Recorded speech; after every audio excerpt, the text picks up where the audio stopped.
So on today's Witch Word of the Day, I am choosing Thanateros. And I mean Thanateros as in the Illuminates of Thanateros, which is an international magical organization that focuses on practical group work and chaos magic. It's a fraternal magical society, and it has been an important influence on some of the forms of modern occultism. The formal name of the group is the Magical Pact of the Illuminates of Thanateros, and the name Thanateros is a combination of the names Thanatos and Eros, the Greek gods for death and sex, respectively. The idea is that sex and death represent the positive and negative methods of attaining a magical consciousness, and the word illuminates refers to the claimed tradition of calling societies where those who have mastered the secrets of magic help bring others to mastership, the Illuminati, as an example. So, ta-da! Ta-da! Love it. You haven't even read that? Wait, what are you doing with the book? So he has the confidence to finish the story. Hear now the words of the witches. Can you hear the words of the witches?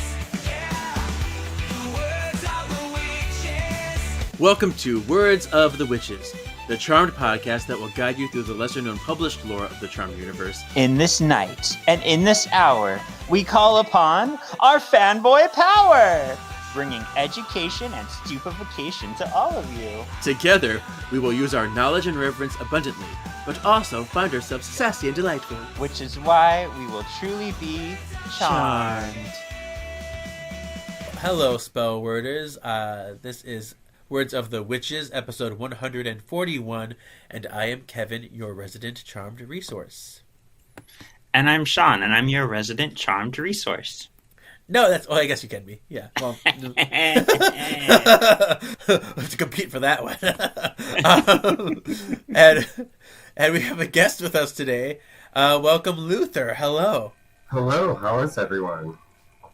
I, too, am your resident charmed resource.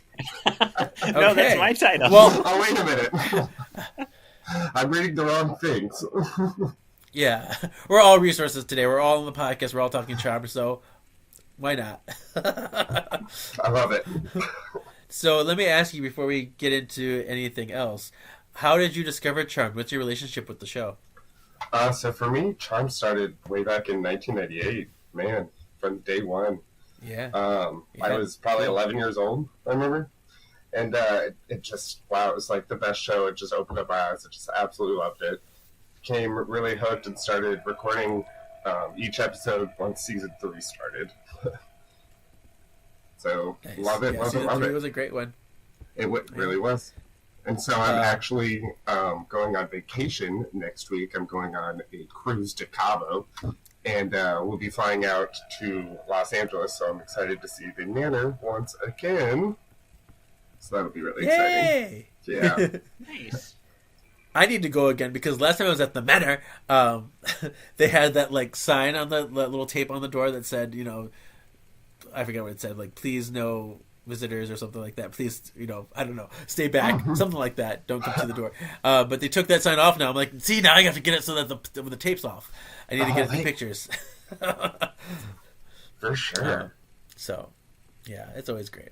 It has stuck with me ever since, just been my go-to. So what's your favorite? Who was your favorite sister? Piper, obviously. Throughout the character development, I'm a big writer, so I like how they actually utilized all the events that happened throughout the show to create that character and to change it from season 1 to season 8. I'd say, but I remember when I was in middle school, I had to write some English paper that proved that I can pass 8th grade or something, and that was all about Prue. Okay. So I guess it could be a toss-up, but there you really go. it's got to be Piper. So let's do our poll results from last week. Sean, tell us what our poll was. So the poll was, do you believe Chris was always Wyatt's brother? We said no. How do you think this went down? We said no, you're full We of said shit, No. Brad Kern. Yeah. What is your choice for Luther? I say no. No, he was not always meant Okay. to be Piper's second son, especially. Like, I think they had so many more storylines thought of prior to becoming Chris than if it was just that way from the get-go. I've been trying to watch all of the episodes that this essay has been referencing. So, wow. yeah. That's dedication. Well, I gotta know what I'm talking about over here. Yeah. Nice. So, in the My Three Witches, the whole empathy version, that seemed to, like, even that far in, like, even though they mentioned, you're not family, they still, I don't think it was still meant to be the second son. I think they changed it up. The results were on YouTube, 81% said no, 19% said yes. So good. And then on Instagram, 65 votes said yes, 29%, and then 156 votes said no, 71%. So they all agree with us, Sean, that Brad Kern is a fucking liar. Perfect. Yay! Fuck you, Brad Kern. God damn it, Brad. I don't think he actually watched the show. Like, that's what I was saying. Like, you wrote it and then never looked at it. Yeah, he just didn't care about it. He was just jerking off to the dailies. Listen. Yeah. We all enjoy this show somehow. Right. Exactly. Sean, do you have anything for manor keeping? I do not. I'm boring. I do not. Yeah, I guess we can just skip that section today. So let's get into our book this week. We're starting a brand new book called Investigating Charmed. The Magic Power of TV is the full title. Edited by Karen and Stan Beeler. Published January 15th, 2008. So let's talk about this cover. What do we think about the cover? I like the cover. Yeah. It screams, we don't have any rights to any of the photos or anything, so we're just going to do, like, a bland cover, but, like, it works well. It looks good. Yeah. So it has, like, these three kind of silhouettes of women in bright lights, like, just kind of floating around, I guess, standing there. You just see kind of them flashing. And then there's, like, stars on top. You see kind of like the chandelier. Very ethereal. They're flashing. Very Ethereal, yeah, like this kind of like wispy, silhouette kind of white women. Well, white silhouettes. They are white women too. But... So I didn't get to that part in the essay. Yeah. I mean, the chandelier kind of thing, and there's random stars. But what I think is interesting here, for the Charmed title of Charmed in there, they use the C and the D from the Charmed font, but everything in the middle is a completely different font. Yep, I noticed that. I did not notice that. I'm like, it's a surprise since the whole Wicked thing. But, right. So, like, those are not how those letters are supposed to look in the logo. Like, those middle ones. Like, we only got the rights for the C and the D. Yep. You are absolutely right. Get the D. I am looking at that. Like, that is rough. That is like post-production, like. Yeah, but I think it's pretty. It's decent enough. And then they have like a generic-looking purple triquetra in there as well. Yeah. Yeah. Because it was always purple for sure. Yeah. All right. So let me read the back of the book to you. It says, in 1998, the series Charmed first aired on the WB network. Created by Constance M. Burge, the story of the three sisters who discover they are powerful witches ran for 8 series and into top-rating DVDs, and now has a lasting presence as cult TV. The world of Charmed is distinctively one of female solidarity, with sisters Piper, Prudence, Phoebe, and with the death of Prue, half-sister Paige, making up the power of 3. In their crusade against the demonic population of their home city of San Francisco, the Halliwell sisters have also inherited their powers in the Book of Shadows through the female line. The expert contributors to this, the first discussion of the complete Charmed, since this is the first book that came out post-season 8, are all fans of the show, and they examine its nature as groundbreaking television. They debate Charmed as third-wave feminist narrative, as well as the way it upturns notions of sexuality and creates alternative forms of family life. The San Francisco setting is explored, as is Charmed's brand of witchcraft and fantasy, its mythological antecedents, and female heroes. Looking also at the fans' relationship to Charmed, its novelizations, fan fiction, and blogs, the book concludes with a complete episode guide to this fantastic magical show. We will not be covering that episode guide, but very it's in here. So there you go. So this is going to be our final book of our guidebook season, and it's going to be covering 3 sections. So this is the first of 3 episodes for this book. And I anticipate this will probably cover some of the same ground that our last essay book, Totally Charmed, covered. Because just reading the back of this, it seemed like they're talking about some of the same stuff as that last Totally Charmed book did. But hopefully a little bit better. Because Totally Charmed, I remember liking a lot in the beginning and then got worse and worse with it. Liked it less and less. But... So we'll see how this goes. There was an introduction which I didn't send you guys. It pretty much just said, these are the essays that we'll be talking about in this book. Here's a little bit about them. So I didn't feel like it was that important. It was written by Karen and Stan Bueller, the editors. It didn't offer too much, but I did appreciate that it was an essay book that covered all 8 seasons, and they did make a note of the licensed novels and memorabilia. So all the novels we covered the first season of this podcast are like given their due. However, there was some canonical errors in the first page. Canonical. And second page. Oh, no. Already. So this is our first canonical section. And the first thing it said that Constance M. Burge wrote one of the Charmed novels, which is not true. Holly Marie Combs actually said this too. She made the mistake. She told Shannon, she's like, I think Constance wrote one of the books. And they're like, really? I'm like, no, she did not. What happened is she's credited for the novelization of the first book, The Power of Three, because it was based off of her script of the first episode and uses a lot of her dialogue. So that's why she gets kind of like credited for that, but it was actually written by Eliza Willard, not her at all. Rough. I mean, I would know. We covered all the books already. I've done it. I've done my research. There's also a typo or a bad thing in the introduction. They called Melinda Warren Melinda Warwick at one point. Oh, no. Oh, my gosh. I was like, it's spelled Warwick. I don't know where they got that from. Yeah, and as your resident Charmed resource, I can tell you that name is not correct. Right. Facts, it is definitely not Warwick. It was weird to me because they got it. They said it right in the beginning. They said Warren first, and then they changed it to Warwick. Like, why would you like get it right and then get it wrong after the fact? It was super weird to me.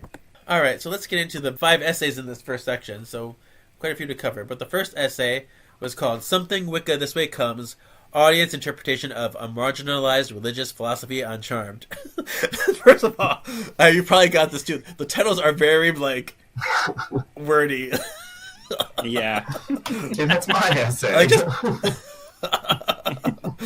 Just pick one. Why do you have to keep it like, okay, I'm going to explain everything in my one sentence? Yeah, it's very scholarly, you know. Very scholarly. This is a very academic book. Maybe it's unnecessarily so, but we'll talk about it. So this is written by Michaela D.E. Meyer, and in this essay, she says that Charmed focused on Wicca, particularly in the first 3 seasons, and then the author actually surveyed like a bunch of Charmed fans about its depictions of Wicca, which I was like, okay, that's kind of fun. Like you're doing like a whole like Family Feud survey says over here.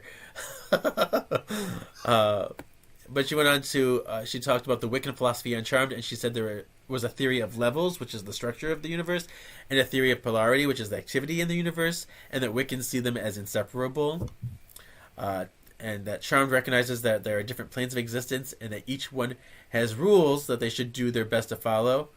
That there's balance between parallel forces, and when they interact, that's like where there's balance.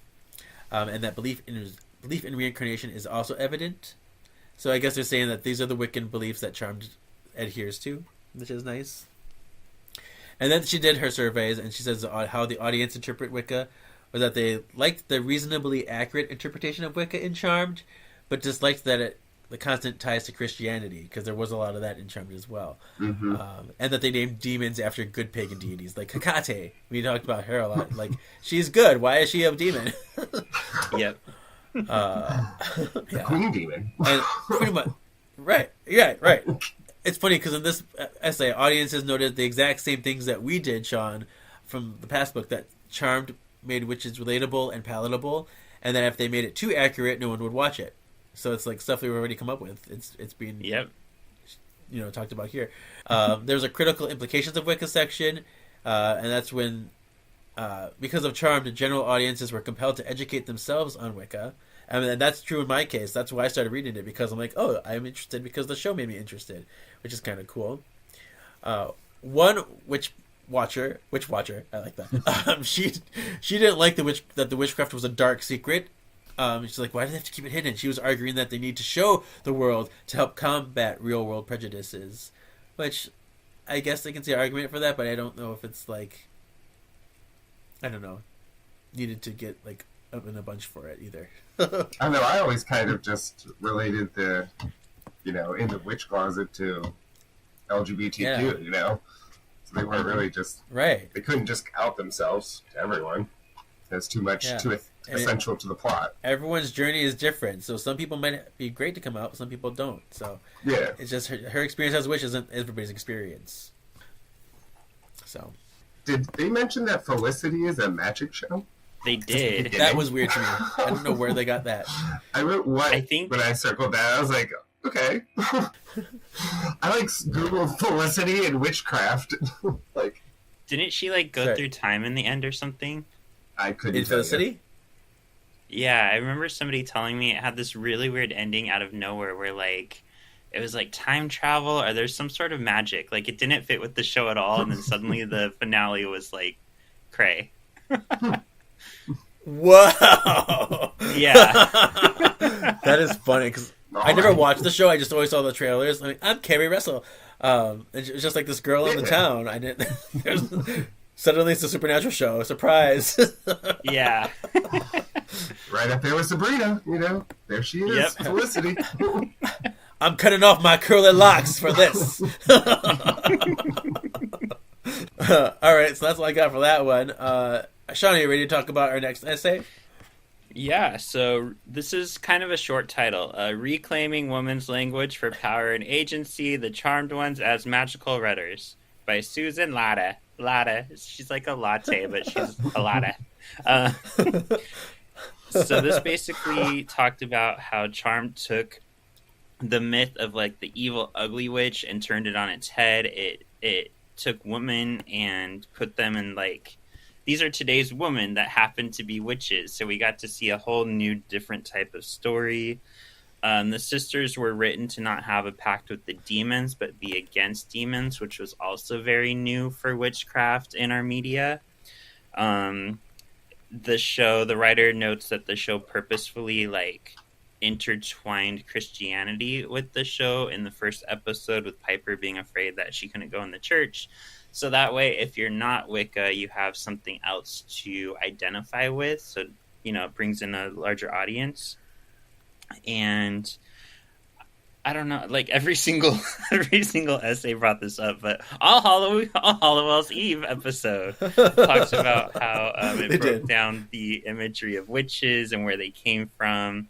Talked about why it was hated and demonized, because it was a way that women were seen as free thinkers, and we can't have women thinking. Like, you don't have to think to cook my dinner. What? No, just kidding. So women were turned into these demonic, or witches were turned into these demonic creatures as a way to scare women away from having their own thoughts and values and basically writing literature. And it talks about how believers in magic are almost always painted as like deceptive or superstitious in media, as a way to discredit the magic believer or make them look crazy. So it talked like people are more okay with science. Not today's age, though. People are stupid with science now, too. But it was a way to like make people not look into magic. And women throughout history have been made to feel they don't have a choice because of societal restrictions, which further silence them and magic users. And my last note is witchcraft is important because it is a linguistic tool for a woman to change reality. So what it meant by that is you can literally like say a spell and, bring more luck your way, bring more money your way, unlock different doors. So this was actually probably my favorite of all the essays. I really enjoyed this one. It was well written. Oh, nice. Yeah, there was some nice stuff. I love how they said that the charmed ones imagine the change they want to see in the world, and then they use magic as of the magic of the language to make it happen. So, in the book, like a lot of their magic is because of language and the written word, which is neat. Yeah. Mm-hmm. For sure. Who doesn't love a good spell? Anything else you want to say about this essay? Anyone? I actually have one canonical error. Canonical. I wasn't going to mention this because it's so minor, but there's the person to me. It's like I'm denying the people information. If I see an error, I have to say it. But it's so little. It's barely an error, but it's just me. Okay, so she quotes Phoebe. Oh, we didn't, but we should have. So much knowledge, so much power that we lost, but we will get it back, is what it says. So much power that we lost, but we will get it back. It's not quite accurate. Uh-oh. The only difference is she says, but we'll get it back.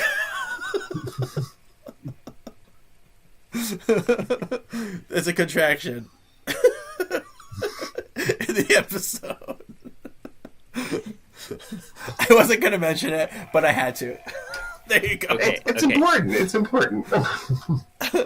I have updates for you. Felicity and company graduated weeks ago, and in recent episodes, she magically traveled back in time to secure her romantic future with Noel rather than Ben. The new pairing does come to pass, but Noel senses the forced nature of their relationship, and despite knowing that Ben will cheat on her, Felicity cannot deny her feelings for him.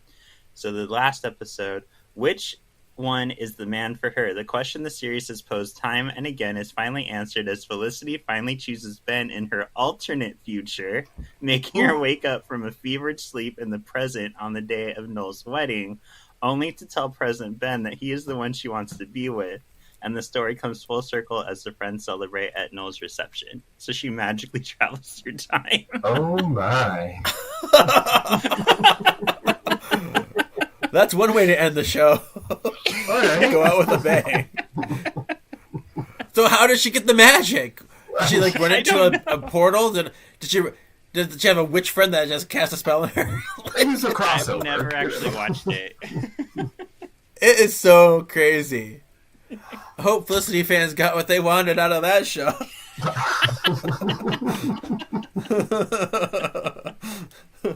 Stayed true till the end. Yeah. Yeah. All right, so let's go on to our next essay. Luther, this is all you. You get to talk. This is the longest essay I think that we had in the book. Let's see. This essay is called "The Power of Three: Strength in Numbers and Wordy Witchcraft" by Caroline Ruddle. And so basically, this long essay just really just talks about numbers and words. Numbers and words. It starts off saying that in most mainstream cinema, there's usually just one hero. However, in post-feminist television, it becomes more prevalent that there's multiple heroes, as in, like, they reference Buffy and the Scooby Squad, or the Scooby Gang, and Piper and Phoebe and Prue, and they, it's more than just one main person. So, with the ability of having multiple title characters, they can really show different character developments throughout and like appeal to a wider audience. Not only do they rely on each other, they rely heavily on the written word in the form of the Book of Shadows, and their spells are performed as what they keep referencing as speech acts. Then it goes to the importance of three, and that when Prue dies, that they lose that power. They become vulnerable because they are lacking the number three. And then Paige comes and fixes everything. It talks a lot about how magic is used to control the narrative of the story, and how it brings their emotions, because it's tied to their magic and powers, that they're able to craft a story through that kind of magic and viewership. Magic in the show is therefore based on a Manichaean model where good and evil coexist. I thought that was kind of interesting. Yeah. And they said that Charmed, however, sticks to that divide where other shows are relativistic, and that they really don't blur the lines, or they do blur. I'm not so sure. Yeah. They talk about how spells are used to outline their desires and their wishes, such as in Dream Sorcerer, where Piper and Phoebe cast the love spell. They use words to describe what they want, and that enhances the spell. And it says, even though Piper and Phoebe pay for casting the personal gain spell, the episode allows Magic to comment on their state of mind in relation to their personal lives. In this case, it humorously uses Magic to make a statement about their emotional state and in turn develop their character. Magic becomes a medium of expression. Oh, it talks about how Magic, as again, with the narrative through character development, it also, the number 3, it allows for timing and beats to happen within a scene. So, like, it suggests when they vanquish, or when they try to vanquish Cole, they each throw a potion at him, you know, and Phoebe gets that last chance to say what she needs. She's not going to kill him on his terms, which I always kind of hate that moment. But then, you know, like, it gives the scene able to progress without it just immediately being one, like, quick spell or one potion. The number 3 is important in that scene. They mention when Prue cast a multiplicity spell and turns herself into 3 Prues, how that was able to show her character development, but canonical issue. Canonical. They reference the demon Luther, and can you mention it? His name. I was like, it's your name. That's my name. And I know that's the boxer in that episode, but it really was Gabriel, you know, so I just kind of highlighted that one for a little good canonical beat I'm right glad, there. I'm glad I wasn't the only one who noticed the canonical error. I was like, come on. They talk about how as Phoebe's the researcher of the Book of Shadows, she becomes what they call bookish. So by being bookish, they give her glasses, and so she gets to be the smart witch. And so it's just another way that they're trying to incorporate magic into making storylines and to influencing. And that's why she was also the most adept at spells. Yes, she was first to make her own spell. And but then when Paige takes over, she starts researching and becoming the quote-unquote researcher, which allows her to create her own spells, which, canonical issue. Canonical. This says that the spell starts off with the brittle winter. It's actually the brutal winter. And so I noticed that, but that's what it was... that's the same thing that happened in another one. Yeah. Brittle winter. But then it continues on throughout potions and that part of the magic aspect in character development, being linked to like Piper's love for cooking and how she uses the Book of Shadows as like a recipe book. Got to make the right ingredients, and they're always seen in the kitchen in what seems like a very demure scenario, but they're actually cooking up potions to kill people, vanquish people.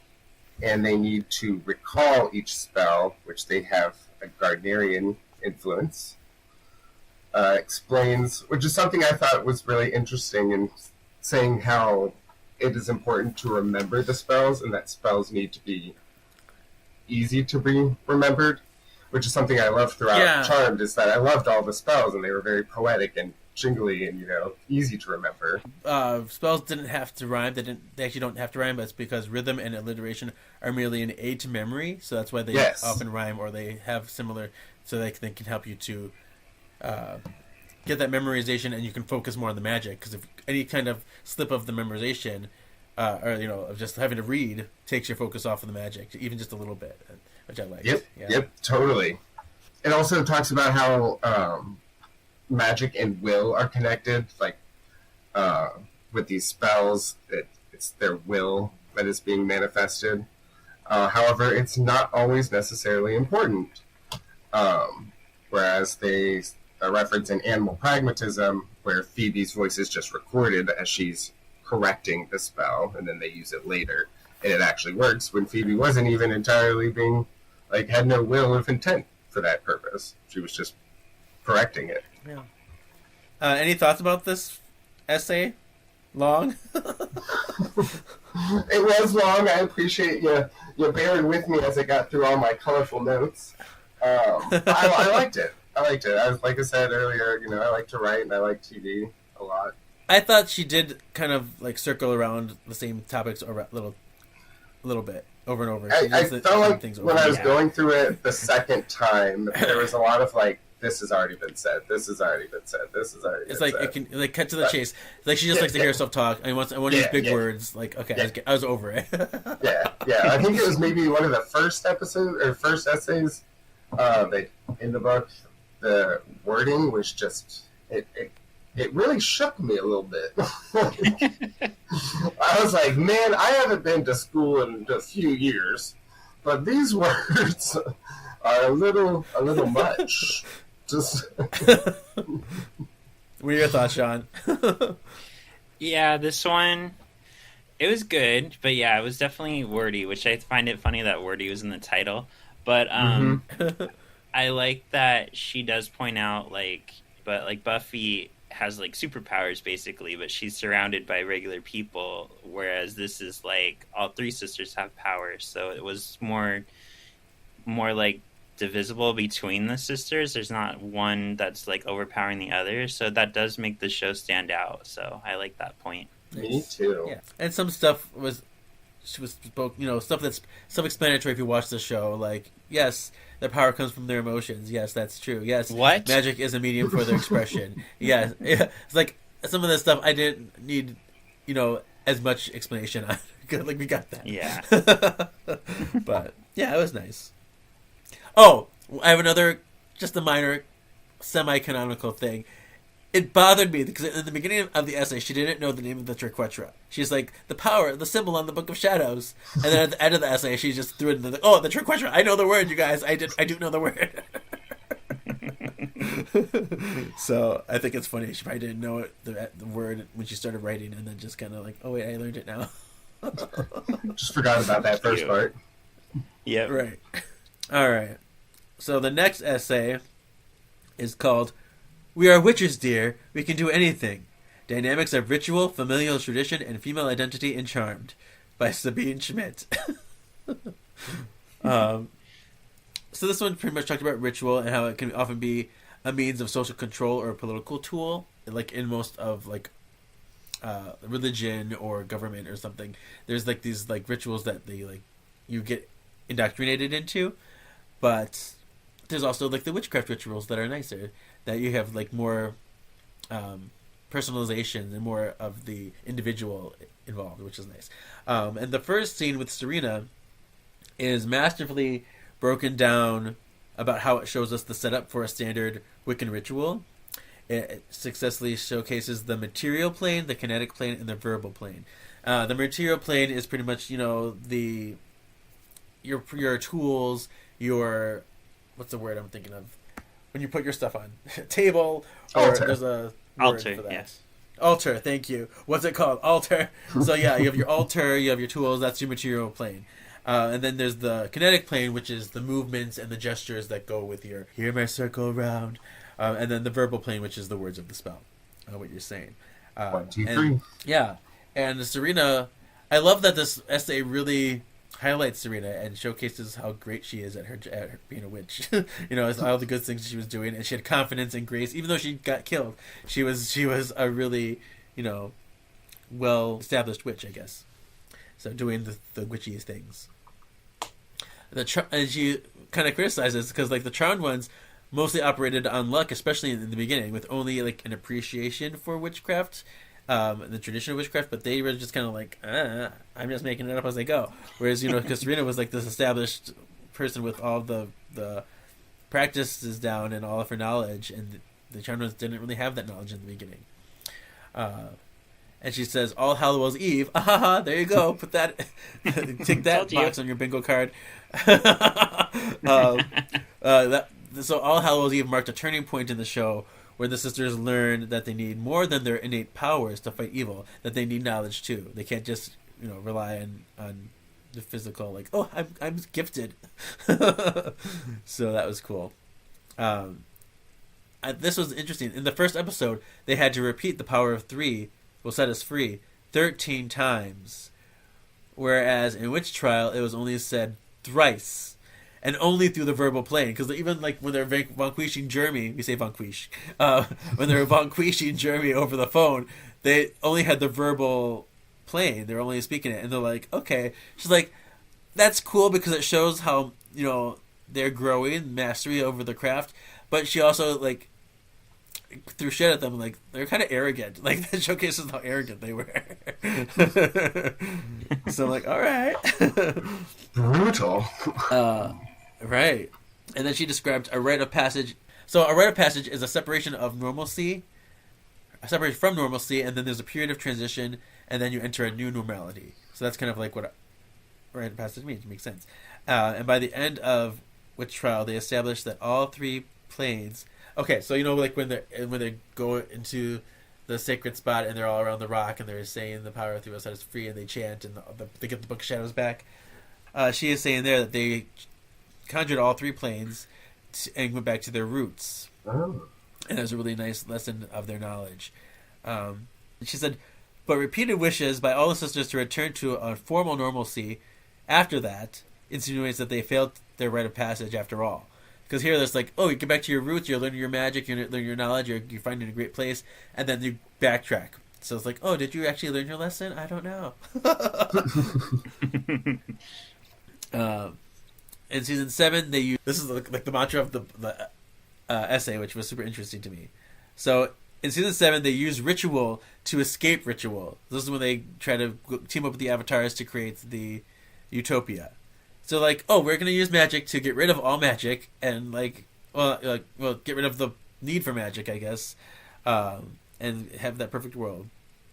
But then in Witch Trial, they use ritual to reclaim their legacy. So it's almost like a two sides of the same coin, which is super interesting. Yeah. And she I like that. She uses these examples. She used those examples to say that the charm and success of the rituals is inextricably linked to the degree in which they accept their destiny. Like, that's super fascinating to me. So like, because all magic is willpower. So if you are not fully committed to your spell, if you're not fully committed to what you're doing, that affects how your spells are going to go. It makes sense. And so, like, if you're not really into it, your magic's going to be catered to something that's more negative, or what your state of mind is.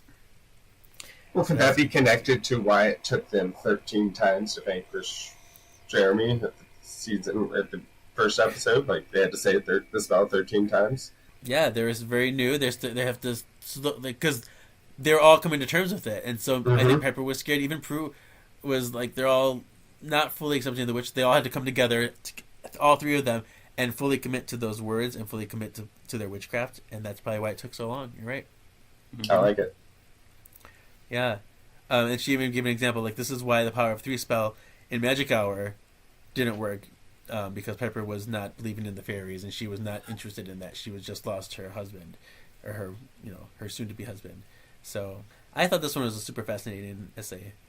Was this the one that talked about the Book of Shadows as being, like, passed down, like, from women in the line, and not just, like, a dead, like, book that's already done?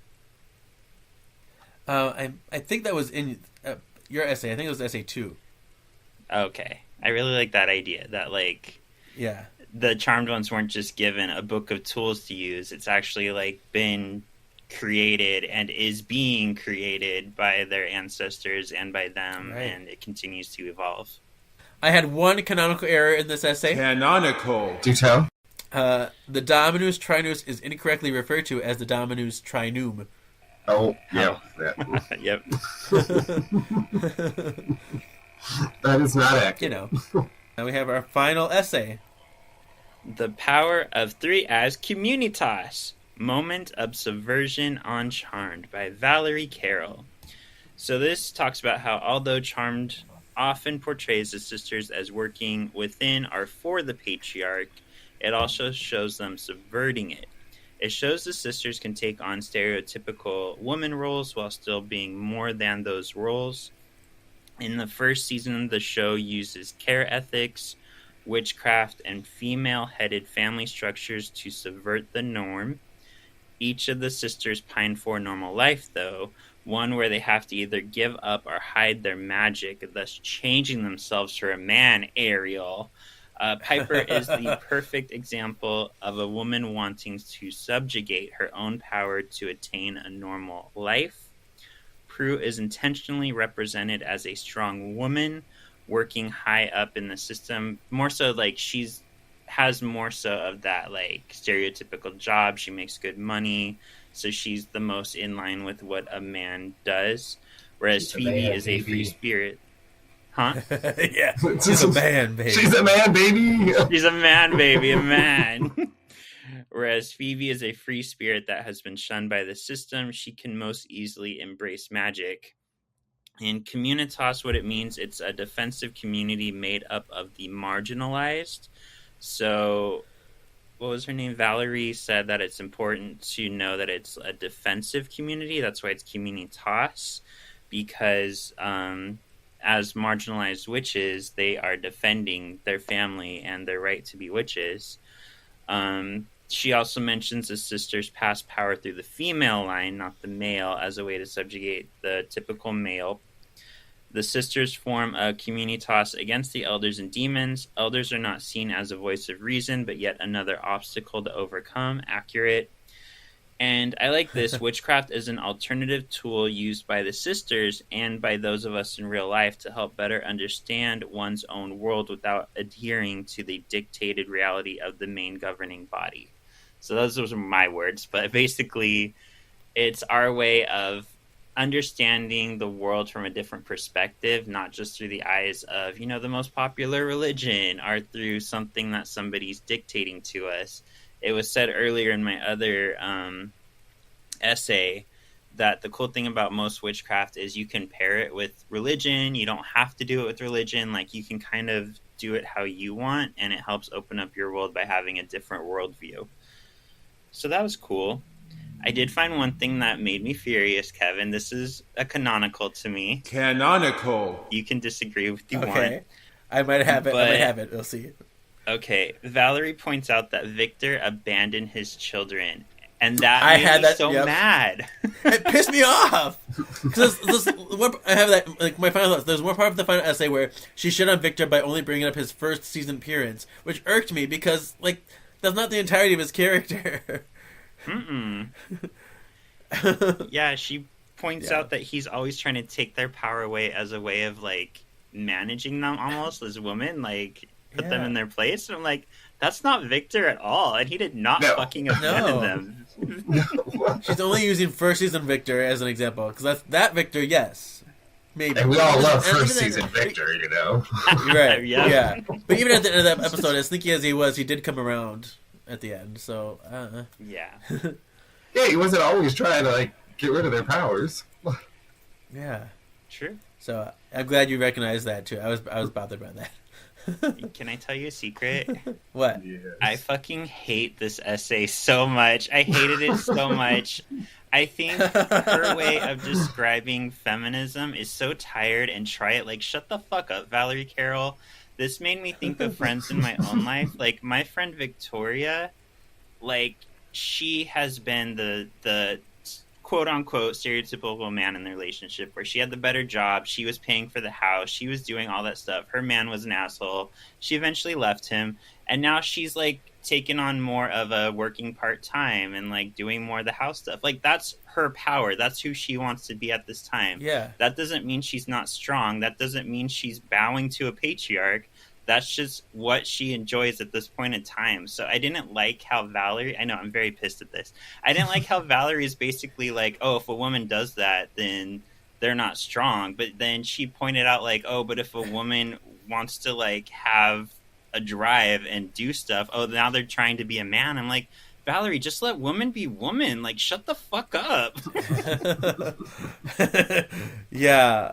Yeah, because she praises charm because they don't try to value They don't try to emulate stereotypical male characteristics. She says that Charmed values feminine, which is good and is true, but because like if you have ambition or things like that, like that's male and that's like not feminine if you do that. Like it seems weird. Like can't all characteristics be for everybody?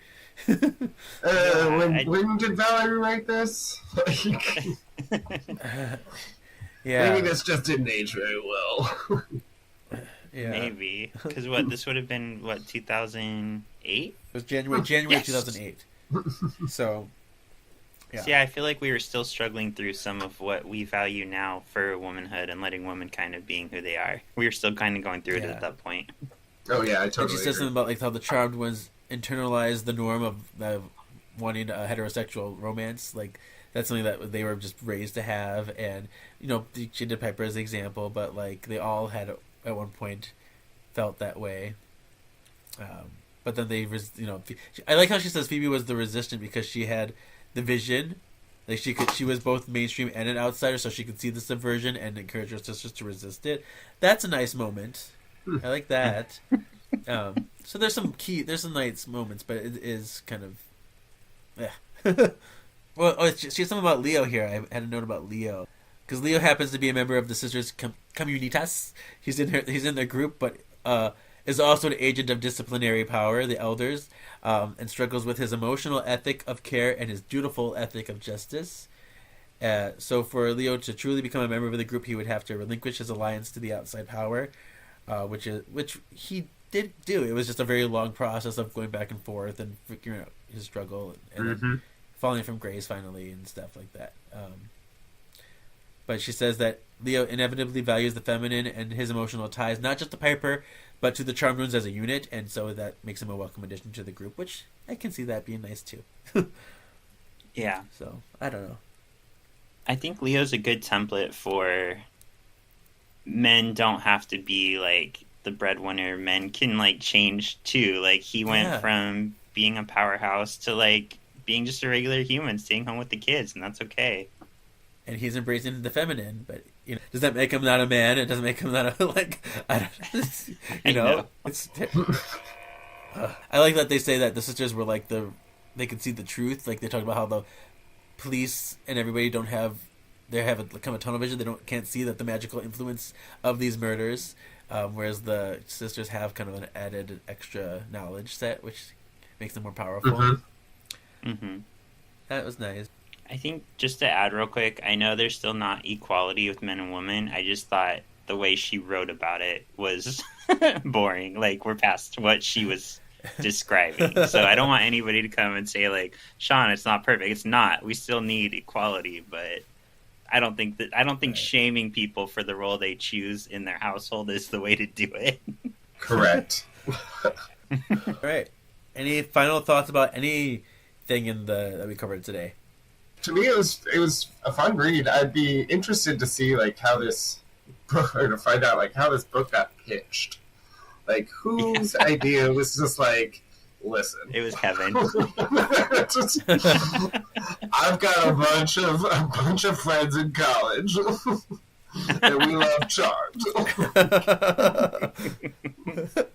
It's funny. I would read like some of the reviews on Amazon for this, and some people were like, "This is too academic. I don't want to read this. This is too annoying for me to read." And you're like, I don't think it's like overly complicated. It could be like, it is very academic, but like, it's sometimes unnecessarily complicated, but it's not like it's like over. I mean, it's not over my head. love Like, any kind of media of Charmed. I will take it and run with it. But like I said, I just want to. I wonder who was sitting around with whoever's the author of this. It was just like, we got to put together these essays, man. Like, the world needs to hear our voices on this. Yeah. And I mean, are there other collections of academic essays like on Buffy or on other quote unquote post-feminist television shows, or was this just like some random book? Yeah. It kind of like crafted its own path. Yeah. because we had our one essay book, Totally Charmed, that we covered before this, which was another book similar to this, where a bunch of different writers came together and wrote stuff. But I feel like this is much more. It seems smarter. It seems smarter than that book. Yeah. Yeah. My only complaint, at least from these 5 essays, is I felt like every single writer touched on All Hallows Eve. Every single writer quoted like the same past academics, like the Liskay guy or whoever. And I was like, did you guys not talk? Or like, did you guys like copy off of each other's paper? Like, what's going on here? I mean, I like the fact that I feel like these writers, authors, they did watch more of the shows than, say, some of the novel writers. Yeah. For like, there was less inaccuracies. It felt like they actually, watched. But I liked it. I enjoyed it. Mm-hmm. I mean, it's fun to have a piece of media like this. Yeah. So it's neat. I'm curious to see what the next sections will be. I mean, because the next section is feminist power. It's like this first section had a lot of feminist power already. Like, what is this next section going to be? I don't know. Is it going to be? It's probably going to repeat everything that was in the first section. Yeah. So when All Hallows Eve.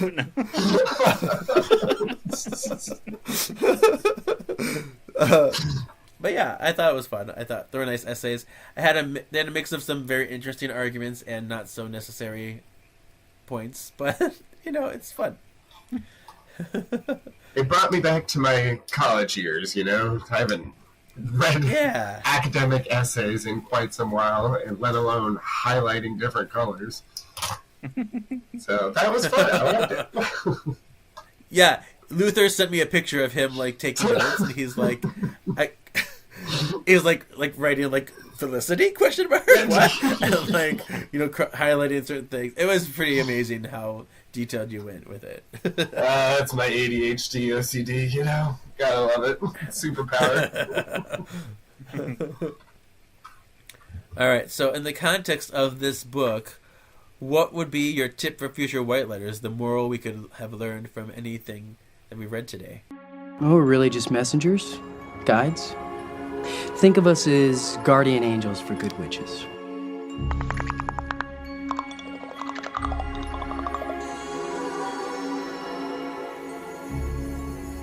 Tips for future white lighters. I was out being a force of good in the universe.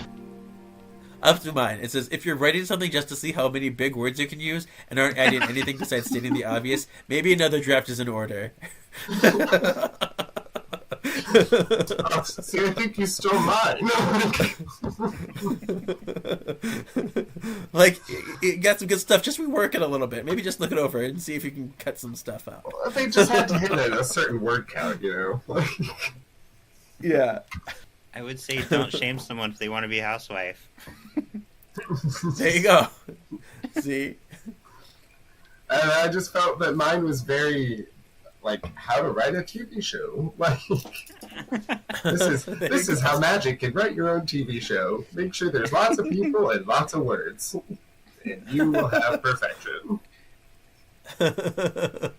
Ta-da! Just make them all women, too. Yeah. All right, so our final thing of the day is our P is for poll for next week. Prue? Piper. You mean it's just you and Prue, huh? Phoebe? Phoebe, you there? And a big hello to you too, Penny. Come on, Patty. The rest is up to them. Paige. My name is Paige. Another P, imagine that. P is for poll. And today, it's a fun little question. What pagan group interests you most? And you can choose between the Druids, which is a combination of Celtic paganism and a worship of nature. They're the ones that are always in the trees. They often have the beards. They're the men in the woods. Then we have the Cometics, a neo-pagan religion that is a revival of the ancient Egyptian religion. So that'd be interesting to see some Egyptian magic. Curious. Then we have Asatru, which is focusing on the worship of Norse gods and goddesses. So get some Thor and Freya and stuff like that. And then we have the Satanists, Sean. And I just put, they encourage empathy and reject tyrannical authority because what I learned about Satan, I mean, there's different sects of Satanism as well, but, you know, it's not always what people think it is. Do tell. Oh, well, Satanism is a lot of fun because it's also very inspiring to me because most Satanists don't actually believe in Satan or the devil or God or Jesus. Well, maybe Jesus. He did exist, just not in the way that is written about. But the thing that I really like about Satanism is all about owning your own life. Like, if you want something better to happen in your life, like a better job, then sitting around praying to a god isn't going to get you a better job. Going to school and getting a degree or like getting your resume built up and like sending it out there, that's what's going to get you a job. It's all about like, if you did it, you did it. It's also just about like, if you want to have sex with a man, if you want to have sex with a woman, if you want to have sex with 2 men and 2 women, whoever you want to have sex with, as long as there's consent, it's not seen as evil. As long as it's legal and there's consent, it's basically like, do what you want. Like, have fun. Love that. Yeah. Yeah. So out of those 4 groups, which one do you think interests you the most? For me, I would say probably the Druids. For sure. I like the whole idea of like natural magic and elemental magic. Yeah, I think out of those, I would definitely more. Cool. That's the Taurus Earth energy I give off, anyways. And you'll get some more Celtic symbolisms. Yeah. Yeah, you know, my Irish or Scottish heritage, you know, can bring that into it as well. This one was tough for me. It was between 2, but I finally went with Asatru just because I don't feel like I know as much about the Norse gods, so like that would interest me to get to know more, and it just feels like a fun time. Like, get to sit around and like drink beer and fuck goats and do what you want. Right. My other one was Comedics because I love Egypt. I just love the Egyptian gods, Right. but I already know a lot about those. See, for me, I don't know. I think I'm drawn to the Druids most, but all of these I would be interested in learning more about. So it's hard. But I guess I'll pick Druids just because that's the one that I was drawn to when I was like from my youth to now. I'll go with that too. But yeah. Cool. So we did it, everybody. Love it. Yay! Yay! Luther, tell us where we can find you if you want people to find you. I mean, I really don't have a lot of projects going on. I'm on socials at Nickname Guy, pretty much wherever you can have a social. Yeah, watch out. There could be projects coming through, could not, who knows? That's what's so much fun about life. Well, thanks for joining us today. It's Thank great you to so have much a guest. for having me. It's been so long since we had a guest. Yeah. So, yeah, I'm glad that we could get you in here, and I hope you can continue to listen through these episodes, because... Oh, for sure. You've got House of Hannibal you're going through, too. Yay! Yeah, still haven't quite caught up on that as well, but, you know, lots of content. Yeah. I was a little behind because I was disappointed at first, but it's okay. It's getting better now. Yeah. Yeah. But yeah, thank you again for having me. You're welcome. Yeah, and then we'll be in touch. We'll be doing things. So, Sean, tell us where we can find you. You can find me on Sean Pratt, mostly on Instagram or TikTok. Also, today you can find on Solving for X and X-Men Task Podcast, or on X-Men Evolution, The Hex Factor, with the introduction of Scarlet Bitch. Yes, mama! We are just in the witchy zone. I cannot wait. Mm-hmm. And you can find this podcast at Words of the Witches on Facebook, Instagram, YouTube, and Blue Sky now. I did post a little bit on there. And then you can find my personal Instagram, KJEEZY87. And yeah, so next week we'll be covering the next section of this book, Feminist Power. See you later. Spell word as your destiny still awaits. Awaits. Gasp. Pause for dramatic effect. Oh, I love it. Phoebe.